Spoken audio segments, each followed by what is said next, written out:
Hello guys, welcome to the channel. Now आज के समय रसिया ने यूक्रेन की बहुत ही बुरी हालत कर दी है। रशियन सोल्जर्स कीव के बहुत ही करीब पहुंच गए हैं। अब रसिया थोड़े ही दिन में यूक्रेन की कैपिटल कीव को भी कब्जा लेंगे। अब इस वॉर में रसिया को भी नुकसान उठाना पड़ा है। कई रशियन सोल्जर्स की भी जान गई है। इसीलिए अब ग्राउंड सपोर्ट के लिए रसिया चाहता है कि चाइना रसिया की हेल्प कर दे। हथियार के मामले में और थोड़े पैसों के मामले में भी चाइना रसिया की मदद कर दे, क्योंकि अब तक ये देखा जा रहा था कि रसिया यूक्रेन वॉर में ज्यादा नुकसान रसिया को ही उठाना पड़ रहा है, पर अब बाजी पलट रही है। अब यूक्रेन को भी ज्यादा नुकसान उठाना पड़ रहा है। जब रसिया ने यूक्रेन को अटैक किया था तब जेलेंस्की ने यह कहा था कि ये वर्ल्ड वॉर की शुरुआत है। अब तक तो यह सिर्फ रसिया और यूक्रेन के बीच ही वॉर चल रही थी, पर अगर इस वॉर में चाइना रसिया का साथ देता है तो रसिया के हौसले बहुत ही बुलंद हो जाएंगे और फिर रसिया उसके बाद फिनलैंड पर भी बॉम्बिंग कर सकता है। सो जानते हैं आगे वीडियो में कि रसिया ने चाइना की हेल्प क्यों मांगी है। अब हुआ यह है कि रसिया यूक्रेन पर हावी होता जा रहा है और यूक्रेन के प्रेसिडेंट जेलेंस्की का यह कहना है कि हमें तो नाटो ज्वाइन करने में कोई इंटरेस्ट ही नहीं है। पर अब यह बोलने का कोई फायदा नहीं है, क्योंकि व्लादिमीर पुतिन अब रुकने नहीं वाले हैं।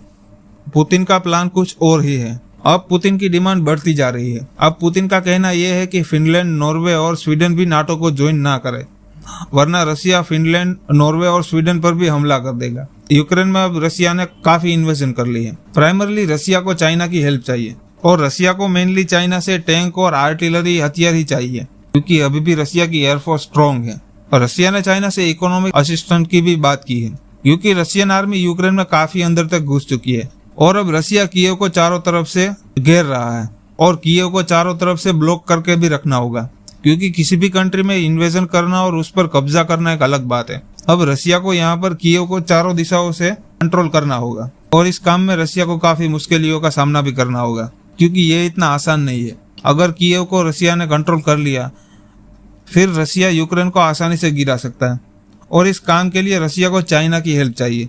अब देखना यह है कि क्या चाइना रसिया की हेल्प करेगा।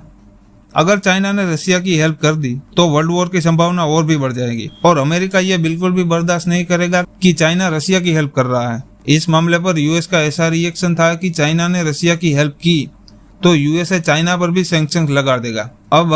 अब चाइना रसिया की हेल्प करता है तो चाइना को रसिया की तरह सैंक्शन का सामना करना पड़ेगा। अभी यूक्रेन का लोगों का यह भी मानना है कि जेलेंस्की की जिद की वजह से ये वॉर शुरू हुई है। अगर जेलेंस्की नाटो में ज्वाइन करने की जिद ना करते तो यह वॉर होती ही नहीं। और कुछ लोग ये सोचते हैं कि जेलेंस्की यूक्रेन को बाकी यूरोपियन कंट्रीज की तरह डेवलप करना चाहते थे, क्योंकि अगर यूक्रेन नाटो को ज्वाइन कर लेता तो यूएसए और बाकी यूरोपियन कंट्रीज की तरफ से उनको प्रोटेक्शन मिल जाती और यूरोप के बाकी देशों की तरह यूक्रेन भी डेवलप कर पाता। आज के समय रसिया का सबसे बड़ा सपोर्टर बेलारूस है।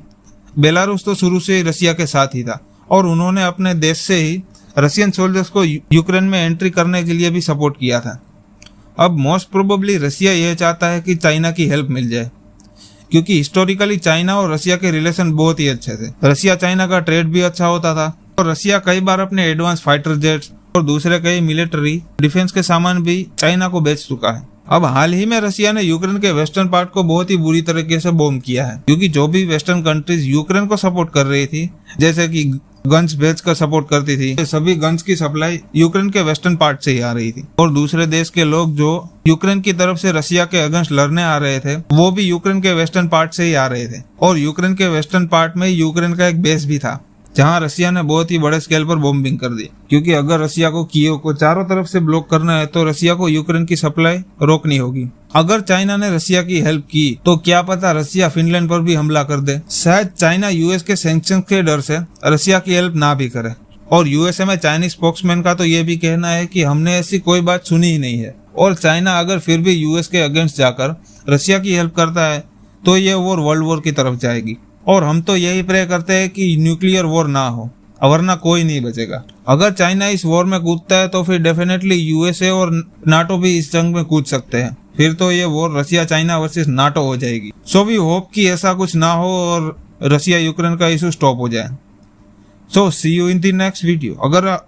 अगर आपको वीडियो इन्फॉर्मेटिव लगा हो तो चैनल को जरूर सब्सक्राइब करें। Thank you.